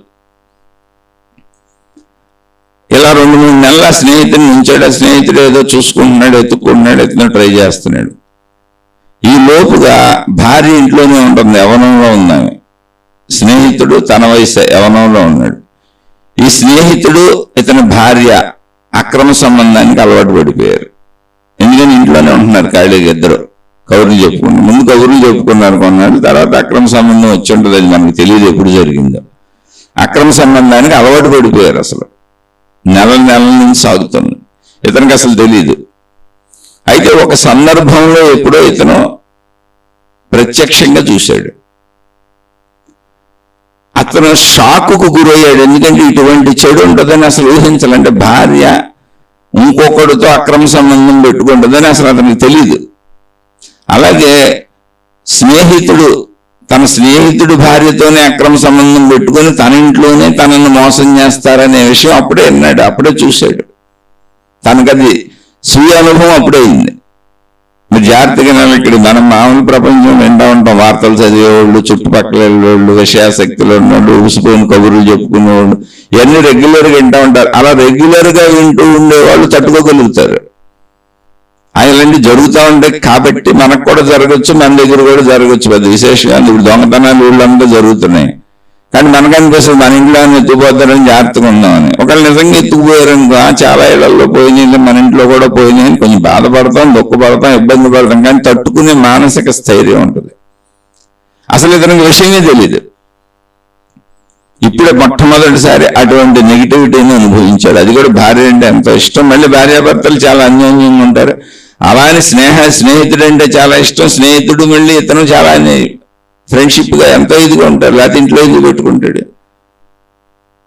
అంత నమ్మకం పెట్టుకున్న వ్యక్తి ఇటు స్నేహితుడిని ఏమనలేక ఆయన రిజర్వ్డ్గా ఉంటాడు ఫస్ట్ నుంచి, చిన్నప్పటి నుంచి. చెప్పాక చదువు తప్ప ఇంకోట్లేదు, చదువు తప్ప వేరే తెలీదు. ఎప్పుడైనా సినిమాలకు వెళ్తే తల్లిదండ్రులు ఎమ్మడి పెట్టుకెళ్ళేవాళ్ళు, అంతా తల్లిదండ్రులతోనే, తల్లిదండ్రే, బయట విషయాలు తెలియదు. అప్పుడు స్నేహితులు ఉండేవాళ్ళు, కానీ తిరిగేది తక్కువ. ఏదో మాట్లాడుకోవడం, మళ్ళీ ఉన్న స్నేహితులు వాళ్ళింటికో ఏళ్ళింటికో వచ్చి ఇక్కడ చదువుకోవటం, అన్ని ఫస్ట్ క్లాసులే, ర్యాంకర్. జాబ్ మామూలు జాబ్ కాదు, అద్భుతమైన జీతాలతో జాబు. అటువంటి వ్యక్తి ఒక్కసారి ఈ విషయాన్ని మానసికంగా డైజెస్ట్ చేసుకోలేకపోయాడు. అంటే అతనికి అది బ్రెయిన్లో ఉండిపోతుంది, స్టక్ అయిపోయింది బ్రెయిన్. అది అసలు అతనికి అవగాహనగా అందట్లా, మింగుడు పడతలా. భార్య ఎంత మోసం చేసిందా, స్నేహితుడు ఎంత మోసం చేశాడా, అసలు ఇంత మోసాలు ఉంటాయా, అది తనకే జరిగిందా మొట్టమొదటిది. ఇంకా అతను తట్టుకోలేక సూసైడ్ చేసి చచ్చిపోయాడు. వాళ్ళ ఇంట్లో వాళ్ళకి చెప్పలా, వాళ్ళ అమ్మ వాళ్ళకి చెప్పలా, వాళ్ళ బంధువులకి చెప్పలా, ఏమీ లేదు. సూసైడ్ చేసుకున్నాడు, చచ్చిపోయాడు. ఇప్పుడు ఏమైంది? అంత అద్భుతమైన చదువు చదివాడు, చిన్నప్పటి నుంచి రిజర్వ్డ్గా ఉన్నాడు. అంటే మన రిజర్వ్డ్నెస్ అంటే ఏంటి? మనుషులతో కలవలేకపోవటం అనే బలహీనతని రిజర్వ్డ్నెస్ అని చెప్పుకుంటే తప్పు. అది మనకైనా రేపు సేమ్ ఇదే విధానం మన పిల్లలకు వచ్చేస్తుంది. కొంచెం చెడిపోయినా పర్వాలేదు, పిల్లల్ని బయట తిరగనే ఉన్నాయి. ఎందుకంటే కొంచెం చెడిపోయినా బతికుంటాడు, బతికుంటే మనం మంచిగా మలుచుకోవచ్చు. అలాని చెడగొట్టమని నేను చెప్పట్లా, చెడిపోతారేమో అన్న భావంతో వాళ్ళు నొక్కేపాకండి, తొక్కేపాకండి, వాళ్ళు ఊపిరాడకుండా చేసేపాకండి. రేపొద్దున జీవితంలో ఏదన్నా కష్టం వస్తే వాళ్ళే వాళ్ళు ఊపిరి ఆపేసుకుంటారు. ఇప్పుడు ఆత్మహత్యలు చేసుకునే బ్యాచ్లన్నీ ఇలాగే ఉంటాయి. అయితే బాగా రిజర్వ్డ్గా పెరిగి సమాజంలో మనలేక సాగుతున్నంతసేపు అన్ని బాగుంటే సాగుదలగా ఉంటారు, ఇబ్బంది వస్తే ఆత్మహత్య చేసేసుకుంటారు. వీళ్ళందరూ మంచి వాళ్ళు. మంచి వాళ్ళు చేసుకునే ఆత్మహత్యలు ఇలాంటివి. అంటే చిన్న ఇబ్బందిని భార్య మోసం చేస్తే తట్టుకోలేరు, భర్త మోసం చేస్తే తట్టుకోలేరు, తల్లిదండ్రులు మోసం చేస్తే ఇబ్బంది పెడితే తట్టుకోలేరు, ఒత్తిడి పెడితే తట్టుకోలేరు. అలా చనిపోయిన పిల్లలు నాకు తెలుసు. ఒక తండ్రి తన కూతుర్ని తనకిష్టం వచ్చిన గ్రూపులో చేరమంటున్నాడు. ఆ కూతురు కాదు నేను ఇంకో గ్రూపులో చేరతానంది. మా అమ్మాయి స్నేహితురాలే వెళ్ళింది, ఇంకో గ్రూపులో చేరేసింది కూడా బీటెక్లో. కానీ తండ్రి బలవంతం చేసి రోజు కేకలు చేస్తున్నాడు, బలవంతం ఫోర్స్ చేస్తున్నాడు, నువ్వు ఆ గ్రూప్ వద్దు, ఈ గ్రూపులో చేరు, ఈ గ్రూపులో చేరు అని. అంటే ఏం చదవాలో తండ్రి చెబుతున్నాడు, కేకలేస్తున్నాడు, తిరుగుతున్నాడు, అరుస్తున్నాడు. ఎందుకని తండ్రిగా ఒక రకమైన పెత్తనం ఉంటుంది. ప్లస్ అక్కడ ఆయన మంచోడే, కానీ ఆయన ఏమనుకుంటున్నాడంటే బలవంతంగా అయినా ఇదే చదివిస్తే ఇది మా అమ్మాయికి ఉపయోగపడుతుంది అని. ఆమెమో నాకు అసలు అది ఇంట్రెస్ట్ ఉండదు నాయన, నేను చదవలేను అని ఆమె ఇంకో గ్రూపులో చేరింది. అదే గ్రూపులో మా అమ్మాయి కూడా చేరింది. మా అమ్మాయికి స్నేహితురాలు ఆమె. మా అమ్మాయితో పాటు జాయిన్ అయింది. సేమ్ సంవత్సరం, సేమ్ ఇది అంతా. అందరూ బస్సులో వెళ్ళి వచ్చేవాళ్ళు. ఒకరోజు తండ్రి కేకలేసాడని ఆ ఊళ్ళో ఉన్నటువంటి బ్రిడ్జి మీద నుంచి కింద ఉన్న నదిలో దూకి చనిపోయింది. ఒక పెద్ద కాలం ఉంటుంది, బోట్లు కూడా తిరుగుతాయి, దాంట్లో చనిపోయింది.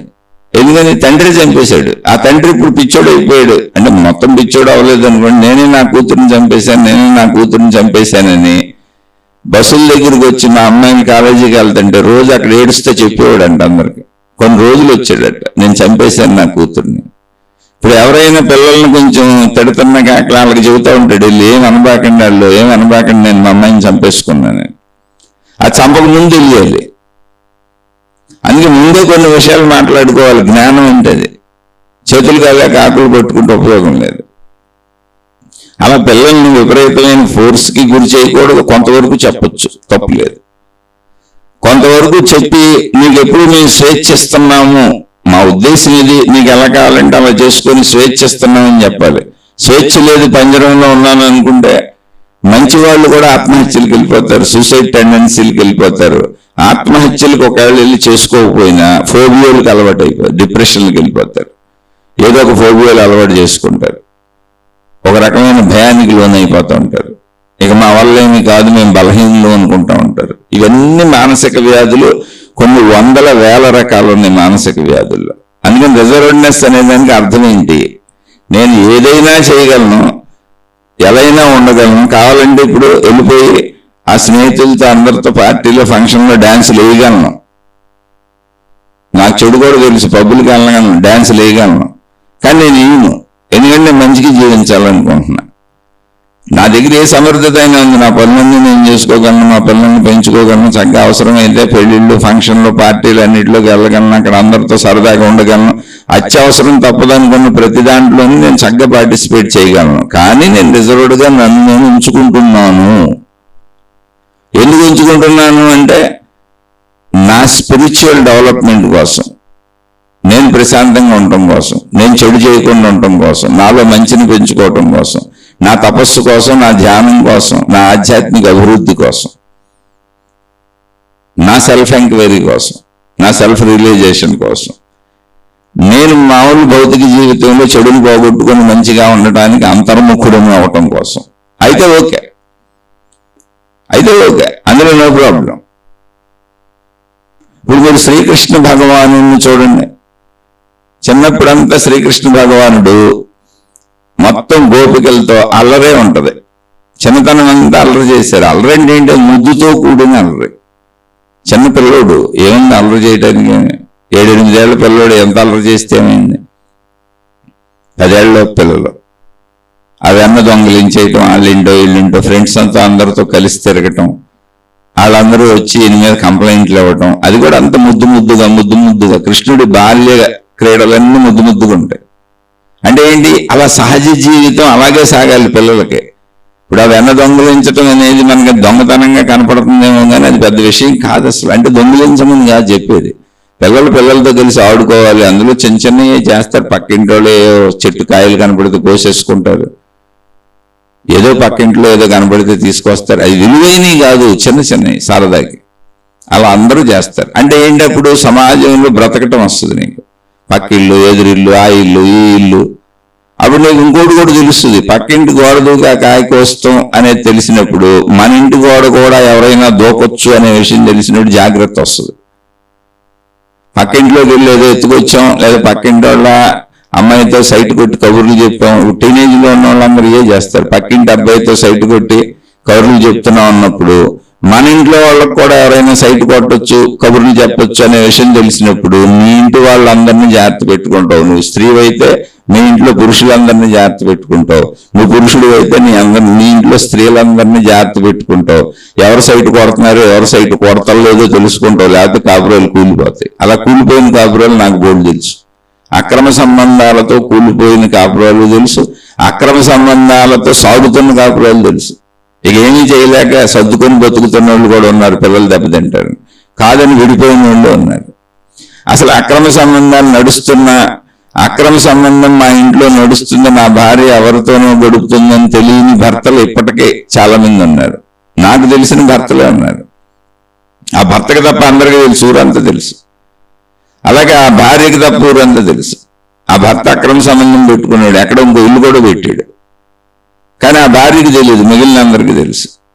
ఈ మధ్య కాలంలో మాకు తెలిసినటువంటి ఒక అమ్మాయికి, అంటే ఒక 5-6 ఏళ్ల క్రితం, అదే 10 ఏళ్ళు అవుతుందో, ఒక అమ్మాయికి పెళ్లి చేశారు. మొత్తం అందరూ పెద్దలు మాట్లాడి కుదిర్చి చేసిన పెళ్లి అద్భుతంగా చేశారు. మాకు శుభలేఖ ఇచ్చారు, తెలుసు, మా ఆఫీసులో పనిచేసిన అమ్మాయి, మాకు తెలిసిన అమ్మాయి. ఇలా పెళ్లి చేసుకున్నాను, మంచిదమ్మా అన్నాం, చక్కగా మేమే వెళ్ళాం, ఆశీర్వదించాం. అంటే 10 ఏళ్ళు అవుతుంది. పెళ్ళైనాక చిత్రమైన విషయం ఏంటంటే మొత్తం పెద్దలు కుదిర్చి పెద్దలు మాట్లాడి పెద్దల సమక్షంలో అన్ని పెద్దలే మాట్లాడి చేసిన పెళ్ళైనాక తెలిసిందేంటో తెలుసా, అతనికి ఇంకో అమ్మాయితో ఎప్పటి నుంచో ఎఫ్ఐఆర్ ఉంది.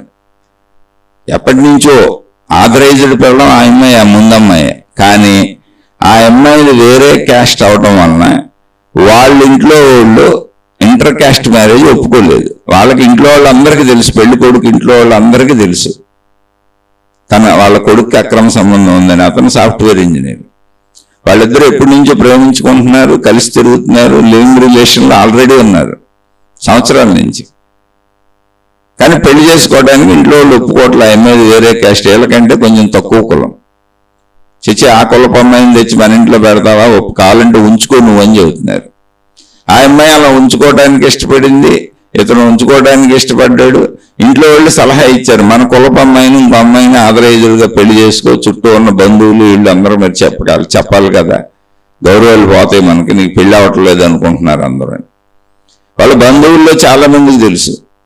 ఆ తెలిసిన బంధువులు ఈ పెళ్లి కూతురుకి బంధువులు తెలిసి కూడా వాళ్ళు కావాలని పెళ్లి చేశారు, అందరూ మోసం చేశారు ఆ అమ్మాయిని. ఆ అమ్మాయి పెళ్లి చేసుకొని అతని దగ్గరికి వెళ్ళి ఒక 1 రోజులు కూడా లేదు, 20 రోజులు 15 రోజులు ఉంది. అప్పుడే అతను ఆ మొదటి అమ్మాయిని తీసుకొచ్చేసాడు. మొదటి అమ్మాయిని తీసుకొచ్చేసి, ఈ అమ్మాయి నువ్వు పిల్లల్ని కనద్దు, ఈ అమ్మాయి పిల్లల్ని కంటది, ఎవరో మొదటి అమ్మాయి లివింగ్ రిలేషన్లో ఉన్న అమ్మాయి, నువ్వు ఆ పిల్లల్ని పెంచు, నేను ఈ అమ్మాయితో ఎప్పటి నుంచో రిలేషన్లో ఉన్నాను, 5-6 ఏళ్ళ నుంచి అని చెప్పాడు 15-20 రోజులకి. అదేంటి ఎంత మోసం చేశారు మమ్మల్ని, పెద్దవాళ్ళకి తెలియదేమని పెద్దవాళ్ళని అడిగితే, మాకంతా తెలుసు, మాకు ముందు నుంచే తెలుసమ్మా, అలా సర్దుకొని కాపురాలు చేసుకోవాలని చెప్పారు. అందరూ పెద్దలందరూ ఇదే చెప్పారు, సర్దుకొని కాపురాలు చేసుకోవాలని. అంటే కులపిచ్చి తెలియక చేశారు. ఎవరికి తెలియదో తెలుసా, వీళ్ళ తల్లిదండ్రులకు తెలియదు. వీళ్ళ తల్లిదండ్రులు వాళ్ళ బంధువులను కూడా నమ్మారు, వాళ్ళు తెచ్చిన సంబంధం ఇది. వాళ్ళు ఎలాగ వెళ్ళారు, వచ్చారు, తిరిగారు, అన్నీ చూశారు. అయినా పాపం ఇంకంతకంటే ఎవరేం చేస్తారు. ఆ అమ్మాయి వెంటనే ఇంటికి వచ్చేసింది, ఫైట్ చేసింది, విడాకులు తీసుకుంది. ఇప్పుడు చక్కగా ఈ విషయాలన్నీ తెలిసి వాళ్ళ బంధువుల్లోనే పెళ్లి సమయాల్లో మధ్యవర్తిత్వం చేసినటువంటి వాళ్ళల్లో ఒకళ్ళు వాళ్ళ అబ్బాయి ఈ అమ్మాయిని, అతను మంచి ఉద్యోగం చేస్తున్నాడు, చక్కగా సెటిల్ అయ్యాడు. అప్పుడు పెళ్లి సంబంధాలు అప్పుడు కూడా ఈ పెళ్లి మనమే చేశాము, మీరంతా మోసం చేశారు, తప్పని చెప్పి ఆ అమ్మాయిని నేను చేసుకుంటాను అని అతను పెళ్లి చేసుకున్నాడు. ఇప్పుడు ఆ అమ్మాయి హ్యాపీగా బతుకుతుంది. అయితే విడాకులు ఇవన్నీ రావడానికి చాలా ఇబ్బందులు కలిగించారు వాళ్ళు. అది 4-5 ఏళ్ల పైన పెట్టింది. తర్వాత విడాకులు వచ్చేసినాక పెళ్లి చేసుకున్నారు, చక్కగా ఉన్నారు. ఇప్పుడు ఎంత మోసాలు ఉంటాయని తెలియకపోతే, తల్లిదండ్రులకు తెలియకపోతే పిల్లల జీవితాలు నాశనం అయిపోతాయి. చెడు తెలియాలి, మంచి తెలియాలి. అందుకని రిజర్వ్డ్నెస్ అంటే మీరు చెడు తెలుసుకోకపోవటం కాదు, ప్రపంచంలో బతుకుతున్న మనం చెడు తెలుసుకోవాలి. ప్రతి ఇంటికి తలుపులు, తాళాలు ఎందుకు పెట్టారు తెలుసా? ప్రపంచం చెడ్డదని. మనం తలుపులు గెళ్ళ పెట్టుకోకపోతే, ఆ గెళ్ళకి తాళాలు వేసుకోకపోతే, మీరు చూడండి, ఎవరైనా తాళాలు లేకుండా వెళ్ళిపోతారా? ఎక్కడైనా ప్రపంచంలో వెళ్ళరు. ఎందుకని? ప్రపంచం చెడ్డది. నువ్వు తాళాలు వేయకుండా వెళ్ళావంటే ఏం మిగలవు అక్కడ. చెడు ప్రపంచం ఇది. నీ జాగ్రత్తలో నువ్వు ఎప్పుడు ఉండాలి. అందుకని నాస్తి జాగ్రత్తో భయం అన్నారు. జాగ్రత్త ఉన్నవాడికి భయమే ఉండదు అని చెప్పారు. కృషితో నాస్తి దుర్భిక్షం. కృషి చేసేవాడికి లోటు ఉండదు అని, కష్టపడేవాడికి. కృషితో నాస్తి దుర్భిక్షం, జపతో నాస్తి పాతకం. అంటే జపతో, జపించేవాడికి. ఏం జపిస్తావు? ఏ దైవనామో జపిస్తావు, ఏ దైవానికి సంబంధించిన మంత్రమో జపిస్తావు. అవేగా జపించేదన్నీ మంచిగా ఉంటాయి కదా. అంటే మంచిని నేర్చుకునేవాడికి, మంచిగా బతకాలనుకునేవాడు మాత్రమే జపాలు చేస్తాడు. జపించటం అంటే నిరంతరం తలుచుకోవటం. అది దైవనామైనా, అది దైవానికి సంబంధించిన ఏదైనా, అది నీలో మంచినే పెంచుద్ది. కాబట్టి మంచిని జపిస్తావు. మంచిని జపించేవాడికి పాతకం అంటే పాపాల వలన వచ్చేటువంటి కష్టాలు ఉండవు. పాతకాలు ఉండవు అంటే పాపాల వలన వచ్చే కష్టాలు ఉండవు. మౌనైన కలహం నాస్తి. మౌనంగా ఉండేవారికి గొడవలు ఉండవు. ఎదుటివారు ఏదో ఒకటి అన్నారు, మౌనంగా ఉండి వెళ్ళిపోయానుకోండి, గొడవలే ఉంటాయి అందులో. అందులో మౌనం నేర్చుకోవాలి. నీ తప్ప నా తప్ప, నీది రైటా నాది రైటా అనేటువంటి ఘర్షణ పట్టడం కాదు. అవసరమైనప్పుడు చెప్పాలి, కానీ దాన్ని తీవ్రమైన స్థాయికి తీసుకెళ్ళకూడదు. ఎదుర్కోవటం కూడా నేర్చుకోవాలి. మౌనం పెరిగితనం కాదు, మౌనం పారిపోవటం కాదు. మౌనం ధైర్యంతో కూడింది అయి ఉండాలి. ధైర్యంతో కూడిన మౌనం. నేను నీకు సమాధానం చెప్పగలను, నేను నిన్ను అడ్డుకోగలను, కానీ ఈ వితండవాదాలకి, గొడవలకి అసలు ఎక్కడ పరిష్కారం ఉండదు. అలాంటప్పుడు ఎందుకు మౌనంగా ఉండి అయిపోయింది కదా. ఇప్పుడు ఇంట్లో కుటుంబ సభ్యులు భార్యాభర్తలు గొడవలు పడుతూ ఉంటారు. వాటికి ఏమన్నా అర్థం ఉంది అసలు? మౌనంగా ఒకళ్ళు ఉంటే హాయిగా వెళ్ళిపోద్ది సంసారం. అలాగే తల్లిదండ్రులు పిల్లలు గొడవలు పడతారు. కుటుంబ సంబంధ బాంధవ్యాల గొడవలన్నీ మౌనం ఉత్తమం. అకారణంగా ఎవరో వచ్చి మన మీద పడినప్పుడు మనం సమాధానం చెప్పొచ్చు, కానీ అది కూడా గొడవను పెంచుకునేలా ఉండేటట్టయితే మౌనంగా ఉంటే అది సమస్య పోద్ది అనుకున్నప్పుడు మౌనంగా ఉండటం ఉత్తమం. నేనే అంత చేతగాని వాడినా, నేను అంత చేతగాని దాన్ని అని గొడవపడి వాళ్ళతో లేనిపోని ప్రమాదాల మీదకి తెచ్చుకున్నాం అనుకోండి, మళ్ళీ ఎదుర్కోవాలిగా. అందుకని మౌనమైన కలహం నాస్తి. ధైర్యంతో కూడిన మౌనం ఉండాలి. పెరిగితనంతో కూడిన మౌనం ప్రమాదము. మళ్ళీ చెబుతున్నాను, అలాగే అది రిజర్వ్నెస్ కింద మళ్ళీ వెళ్ళిపోద్ది. నేను మౌనంగా ఉంటానండి, నేను కాదు. పిరికోళ్ళందరూ మౌనంగానే ఉంటారు. అటువంటిది కాదు. అందుకని స్పష్టంగా చెబుతున్నా, మనలో బలహీనతలకి, పిరికితనానికి మనం దాన్ని రిజర్వ్నెస్ అనో, నేను ఎక్కువ కలవని ఎవరితోనో, లేదా ఆధ్యాత్మిక సాధనలో ఉన్నానో, దైవ మార్గంలో ఉన్నానో పేర్లు పెట్టుకోకూడదు. ధైర్యంతో చేయాలి అవన్నీ. మౌనైన కలహం నాస్తి. మౌనంగా ఉండే వాళ్ళకి గొడవలు ఉండవు. నాస్తి జాగ్రత్త భయం. ఎప్పుడు ఎరుకతో జాగ్రత్తగా ఉండే వాళ్ళకే భయం ఉండదు. జాగ్రత్త అంటే ఏంటి? జాగ్రత్తగా ఉండడం అంటే చెడు తెలియాలిగా. బండేసుకు వెళ్తున్నాం అనుకోండి, ఓవర్ స్పీడ్ తోలేసి సరిగ్గా తోలటం రాక, ఎదుటోళ్ళు ఎలా వస్తున్నారో చూసుకోక, మనం కరెక్ట్గా వెళ్ళినా ఎదుటోడు కూడా కరెక్ట్గా రావాలి కదా అనేటువంటి ధ్యాస లేక బండి ఉందే ఆనందంగా వెళ్ళిపోతుందంటే యాక్సిడెంట్లు అయిపోతాయి. అలా జీవితంలో ఏదైనా అంతే. మనమే కాదు, మన ఎదుటోడు కూడా ఎలా ఉంటాడో గెస్ చేయగలిగినంత జ్ఞానం కావాలంటే చెడు కూడా తెలియాలి. మంచి తెలియాలి, చెడు తెలియాలి. ఆ చెడుని గమనిస్తూ నువ్వు మంచిగా జీవించాలి. చెడులోకి వెళ్లకుండా, చెడు నుంచి తప్పించుకుంటూ మంచిగా బతకాలి. ఇది జీవితం. ఇదంతా ధైర్యంతోనే కుదురుతుంది. అందుకని మీరు ధైర్యంగా ఉండాలి. అలా ఒకవేళ సాధనాపరంగా మీరు అడుగుతూ ఉంటే, మీలో పిరికితనం లేకుండా ఉంటే, బలహీనత లేకుండా ఉంటే, నలుగురిలో కలవటం, నలుగురితో తిరగటం మీకు ఇబ్బందికరం కాకుండా మీ అంతటి మీరే నేను తిరగగలను, అవసరమైతే ఏదైనా చేయగలను. ఇప్పుడు ఆ నలుగురితో కావాలంటే ఫంక్షన్లో డ్యాన్సులు వేయగలను, వాళ్ళతో కలిసి సినిమాలకు వెళ్ళగలను, షికారుకి వెళ్ళగలను, విహారయాత్రలకు వెళ్ళగలను, పుణ్యక్షేత్రాలకు వెళ్ళగలను, అన్నీ చేయగలను, ఏదైనా చేయగలను. కానీ నేను మంచిగా ఉండాలనుకుంటున్నాను, సమయం మిగిల్చుకోవాలనుకుంటున్నాను, నా ఆధ్యాత్మిక అభివృద్ధి చేసుకోవాలనుకుంటున్నాను. అందుకని భౌతికమైనటువంటి ఆ పనులు అవసరమైనంత మేర చేసి మిగిలిన విషయాల్లో స్నేహితులు అందరితో కొంచెం రిజర్వ్డ్గా ఉంటున్నాను అంటే మీరు వెళ్తుంది కరెక్టే. ఆధ్యాత్మికతలో ఇది అవసరం కూడా. పూర్వపు ఋషులు మునులు యోగులు వాళ్ళ జీవితాలు ఇలాగే గడిపారు. ఎంత అవసరమో అంత ప్రజలతో జీవించి మిగిలిన సమయాన్ని ధ్యానాలని తపస్సులని వాళ్ళ పరిశోధనలు పరిశీలనలకి కేటాయించుకొని మనకు ఆత్మజ్ఞాన చదువు ఆధ్యాత్మిక చదువు అందించింది ఆ జీవన్ముక్తులైన మహాత్ములే. ఒకవేళ మీరు అలా జీవిస్తుంటే ఓకే. అందుకని మన జీవనం మళ్ళీ మన పిల్లల మీద ప్రభావం చూపిస్తుంది. మీ రిజర్వ్నెస్ మీ పిల్లలకు కూడా వచ్చేస్తుంది. దానివల్ల వాళ్ళకి ఉపయోగం ఉందా ఇబ్బంది ఉందా అవన్నీ చూడండి. పిల్లలు మళ్ళీ సమాజంలో అందరితో కలవగలుగుతున్నారా లేదా చూడండి. ఒకవేళ కలవలేకపోతున్నారు అనుకోండి, మీరు మీ రిజర్వ్నెస్ తగ్గించుకుని ఆ పిల్లల్ని పార్కులకు మనుషులు ఉన్న ప్రదేశాలకు తీసుకెళ్ళండి, సినిమాలకు షికారులకు తిప్పండి. మీరు కూడా అందరితో కలిసిమెలిసి ఉండండి, బంధువులకి వెళ్ళండి, బంధువుల్ని రమ్మనండి. అప్పుడు పిల్లలకి సోషల్ మూవ్మెంట్స్ వస్తాయి. అంటే అందరితో కలిసిమెలిసి బ్రతకటం అనేది వస్తుంది. లేకపోతే అది ఒక భయమో ఒక టెన్షనో ఒక స్ట్రెస్ అయిపోద్ది.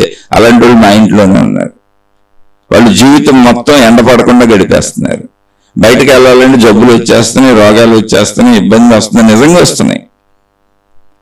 అలానే ఇంట్లో ఉండి కూడా నిత్యం బాధలతోనే ఉన్నారు. రోజు ఏదో ఒక నొప్పి చెబుతూనే ఉంటారు. నిత్యం మైగ్రేన్ 24 hours. వాళ్ళు నెలలో మైగ్రేన్ లేకుండా గడిపేది 4-5 రోజులు. అది కూడా అన్నీ వాళ్ళకి అనుకూలంగా ఉంటాయి.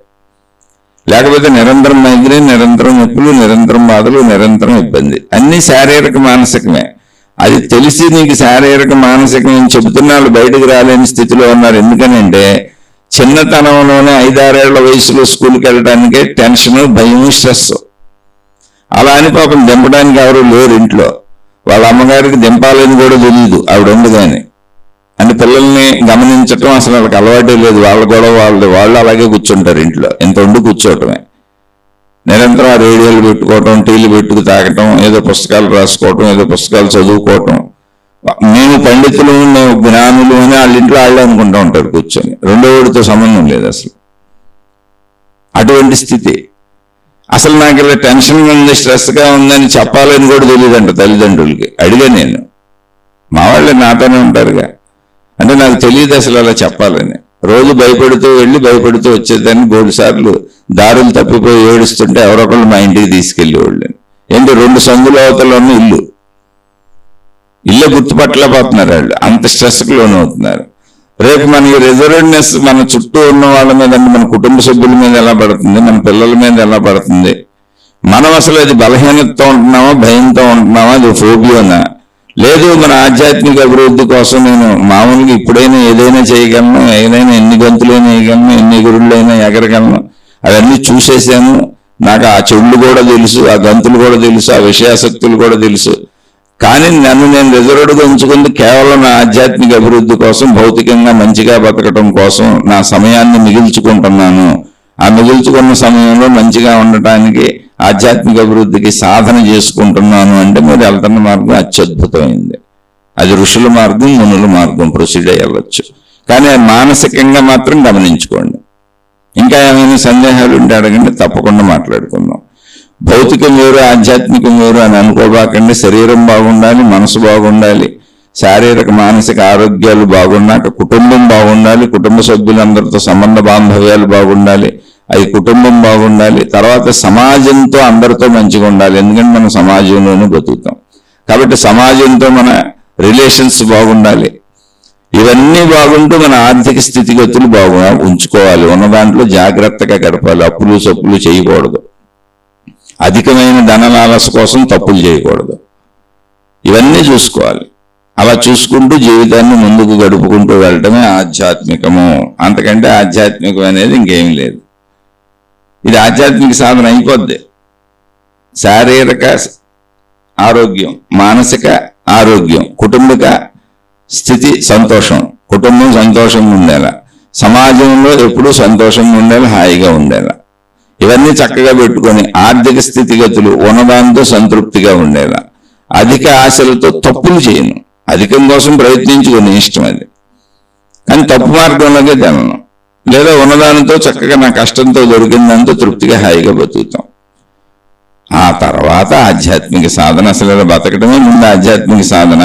ఆ తర్వాత అంతర్ముఖులు అవటం, కాసేపు సాధన చేసుకోవడం. ఎందుకంటే మనం అంతర్ముఖులైనాక మన చుట్టూ ఉన్న సమాజ పరిస్థితులు, కుటుంబ పరిస్థితులు ఇవన్నీ పాడైపోయి, మన శారీరక మానసిక పరిస్థితులు పాడైపోయి, ఆర్థిక పరిస్థితులు పాడైపోతే తర్వాత అసలు అంతర్ముఖత్వమే కుదరదు. ఇప్పుడు కుదరవచ్చు, తర్వాత కుదరదు. అవి పాడవకుండా చూసుకుంటూ అంతర్ముఖులు అవ్వాలి. సాధన కొద్దిగా చేసుకోవాలి. ఆలోచించి చూడండి. మీకు అర్థం కాకపోతే మళ్ళీ తప్పకుండా ఏ విషయం అర్థం కాలేదు, ఎక్కడ అర్థం కాలేదు, అది ప్రశ్న రూపంలో మళ్ళీ అడిగే ప్రయత్నం చేయండి, మాట్లాడుకుందాం.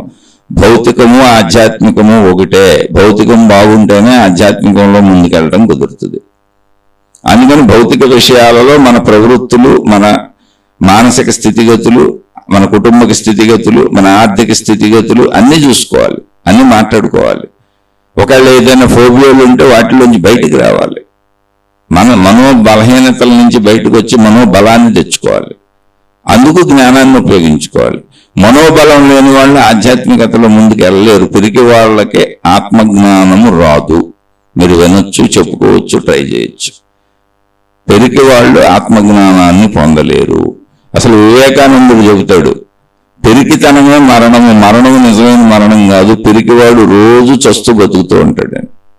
పిరికితనం నిజమైన మరణం. ఎన్నిసార్లు భయానికి లోనవుతాము, ఎన్నిసార్లు పిరికితనానికి లోనవుతాం, అన్నిసార్లు చనిపోతున్నాం. ఉన్న పిరికితనం అనేది మనసుకు సంబంధించింది. దాంట్లోంచి బయటికి రావాలి. ఇవన్నీ ఫోబియాలు. కాబట్టి మనం ఎక్కడున్నామో చూసుకొని దాన్ని పెట్టి ముందుకెళ్ళే ప్రయత్నం చేద్దాం. ఒకవేళ అక్కడే ఉంటే ఆ ఫోబియాలను కూడా మాట్లాడుకొని బయటకు వద్దాం. అందులోంచి బయటకు వస్తే నెక్స్ట్ ఆధ్యాత్మికతలోకి వెళ్ళిపోవచ్చు. ఫోబియాలు దాచుకొని ఆధ్యాత్మికతలోకి వెళ్ళలేం. కాబట్టి ఎవరికి వాళ్ళు పరిశీలించుకోండి. అనేక మంది వింటారు కనుక, ఒక సోదరుడు ప్రశ్న వేశారు కనుక అందరికీ ఉపయోగపడేలా దృష్టిలో పెట్టుకొని చెప్పాను. ఆలోచించి చూడండి. చక్కగా అర్థమైతే మీ జీవితంలో ఆచరించుకోండి. అర్థం కాకపోతే ఎక్కడ అర్థం కాలేదు, ఏం అర్థం కాలేదు మళ్ళీ స్పష్టంగా ప్రశ్న రూపంలో అడిగే ప్రయత్నం చేయండి.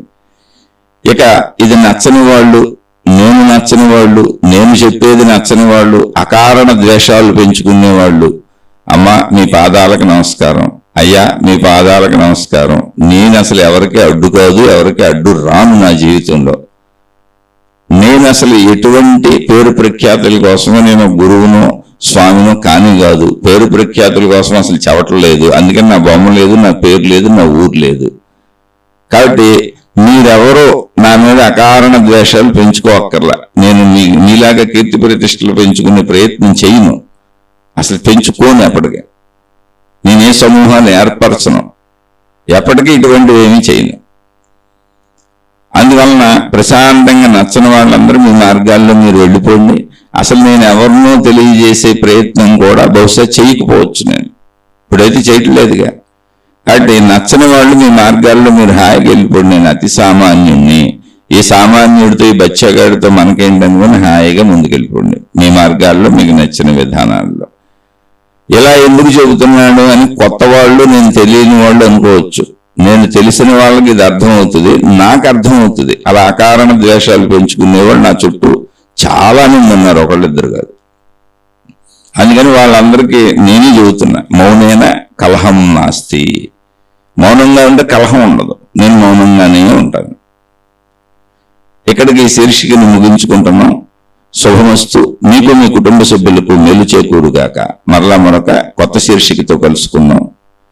ఆధ్యాత్మిక విద్యాలయము అనేటువంటి పేరుతో ఆధ్యాత్మిక చదువుగా, ఆత్మజ్ఞాన చదువుగా మనం మంచి మార్గంలో నడుపుకోవటానికి ఈ శీర్షికలు చెప్పుకోవటం జరుగుతుంది.